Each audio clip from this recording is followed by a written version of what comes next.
भारतीय इकोनॉमिक्स यानी भारतीय अर्थव्यवस्था से top 25 plus most important question लेके आए आपके लिए। ये क्वेश्चन आपके एनसीईआरटी बेस्ड हैं और ये परीक्षाओं में पूछे गए प्रश्न हैं। ठीक है, आई होप आप लोग अच्छे होंगे। स्वागत है आपका श्रेष्ठ क्लासेस में। चलते हैं सीधे पहले क्वेश्चन के। वीडियो अच्छा लगे वीडियो को लाइक करिएगा, अपने दोस्तों में शेयर करिएगा। पहला क्वेश्चन देखिए क्या कह रहा है। भारत ने मिश्रित अर्थव्यवस्था की अवधारणा को निम्नलिखित में किसके अंतर्गत स्वीकार किया? बी ऑप्शन आपका राइट होगा, द्वितीय पंचवर्षीय योजना। दोस्तों, भारत ने दूसरी पंचवर्षीय योजना के दौरान मिश्रित अर्थव्यवस्था के लिए चयन किया। एक मिश्रित आर्थिक प्रणाली वह है जो पूंजीवाद और समाजवाद दोनों की विशेषताओं को दर्शाती है।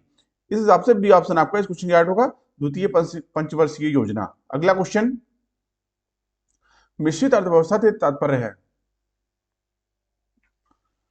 बी ऑप्शन आपका राइट होगा, सार्वजनिक एवं निजी क्षेत्रों का सह अस्तित्व।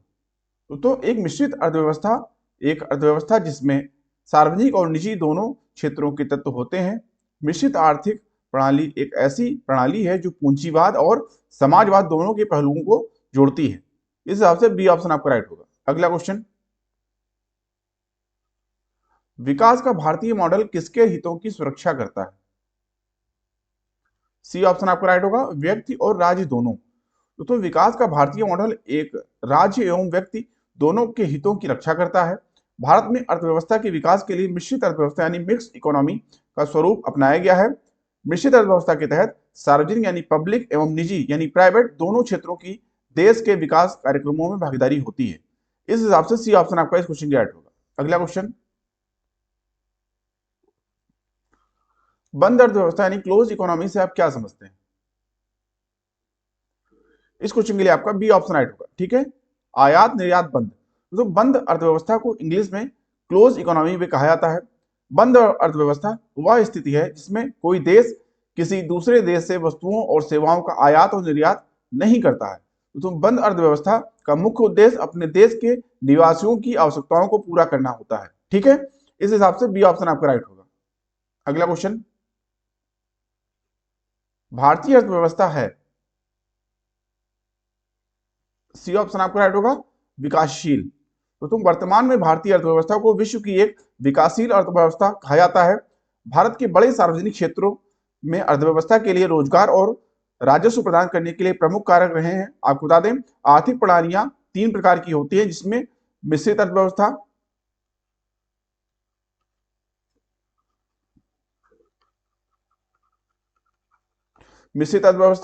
पूंजीवादी अर्थव्यवस्था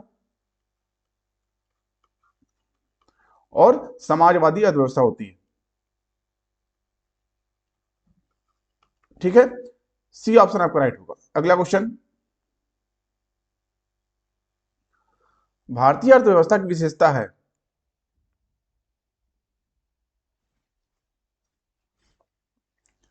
कौन का क्वेश्चन है दोस्तों?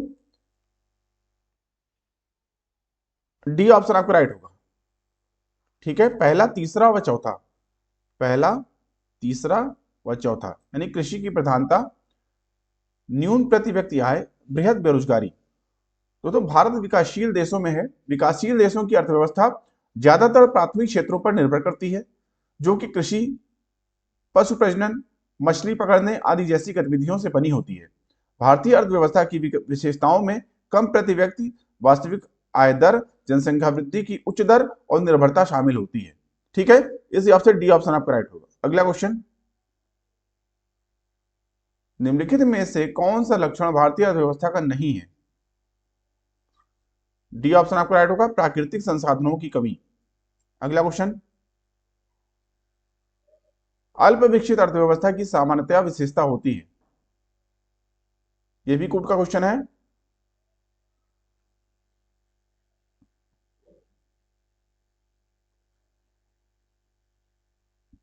इस क्वेश्चन के लिए आपका ए ऑप्शन राइट होगा। एक तथा दो यानी प्रति व्यक्ति निम्न आय, पूंजी निर्माण की निम्न दर। ठीक है, अगला क्वेश्चन,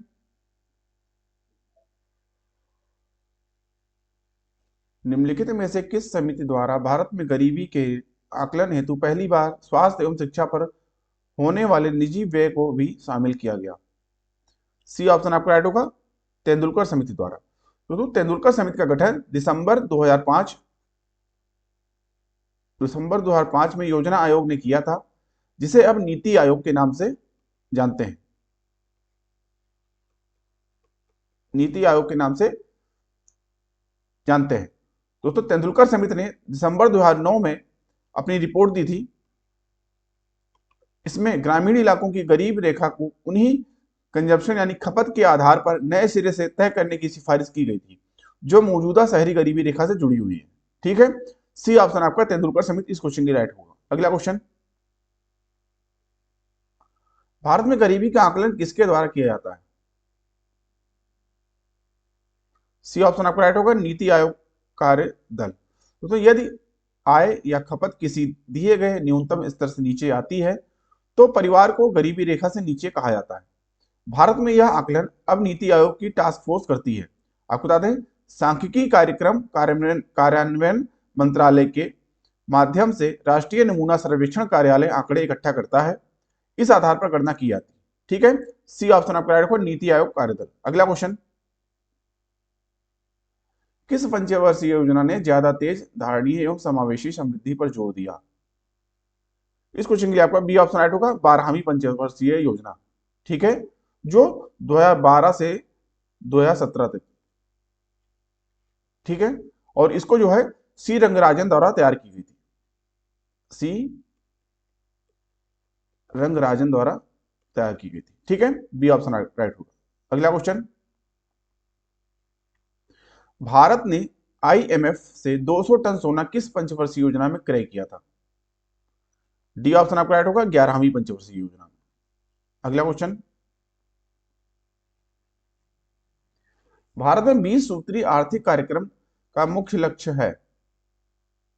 डी ऑप्शन आपको राइट होगा, केवल उपरोक्त ए बी, यानी केवल गरीबी का निवारण, केवल जीवन की गुणवत्ता में सुधार।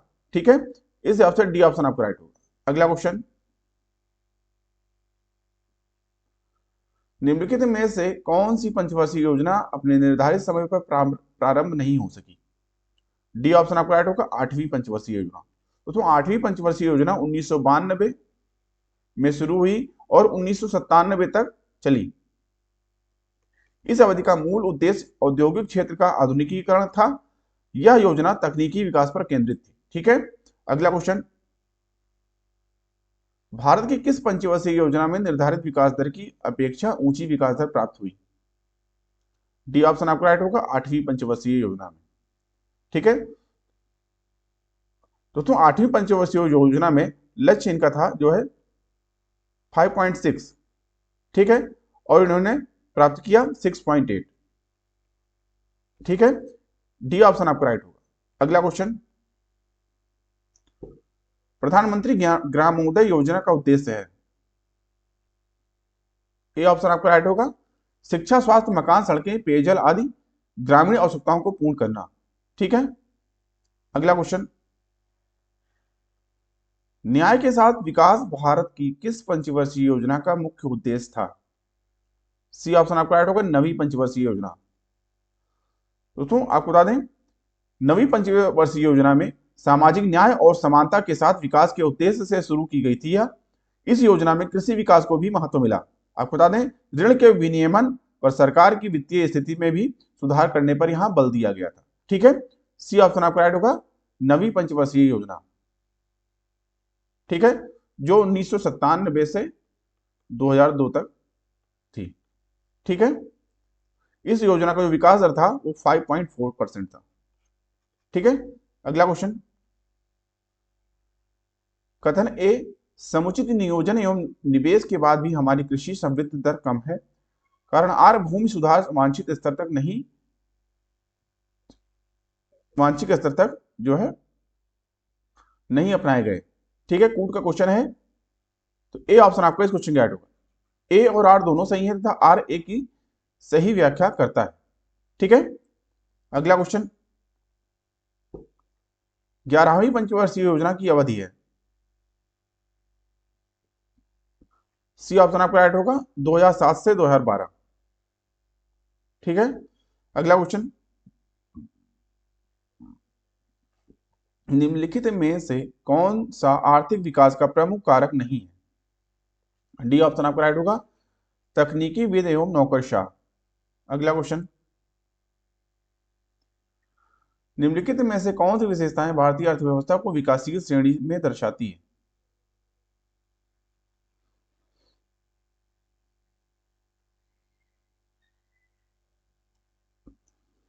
डी ऑप्शन आपका राइट होगा, पहला, दूसरा तथा तीसरा।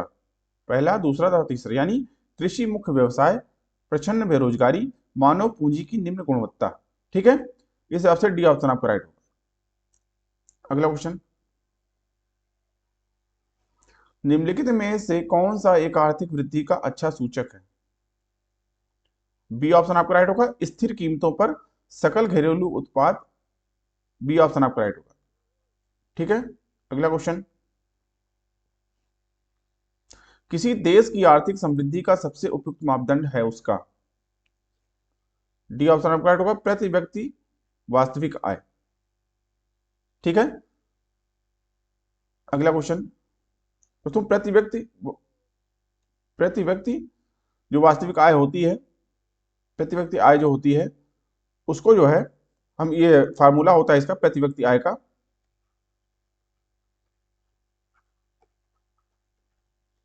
बराबर राष्ट्रीय आय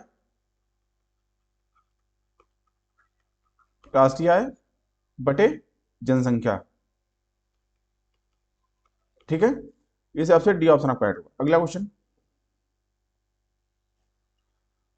संतुलित विकास से तात्पर्य है? ए ऑप्शन आपका राइट होगा, अर्थव्यवस्था के विभिन्न क्षेत्रों में समान रूप से विकास होता है। ए ऑप्शन आपका राइट होगा। तो संतुलन विकास को सेवा, अर्थव्यवस्था, पर्यावरण और लोकतांत्रिक और सामाजिक मापदंडों तथा मूल्यों में सुधार के रूप में परिभाषित किया गया है। आपको बता दें, इसे संक्षेप में बीज के रूप में संक्षिप्त किया जा सकता है। इन चार पहलुओं पर समान जोर दिए बिना विकास एक अक्षम्य विकास है। ठीक है, इस हिसाब से ए ऑप्शन आपका राइट होगा। अगला क्वेश्चन,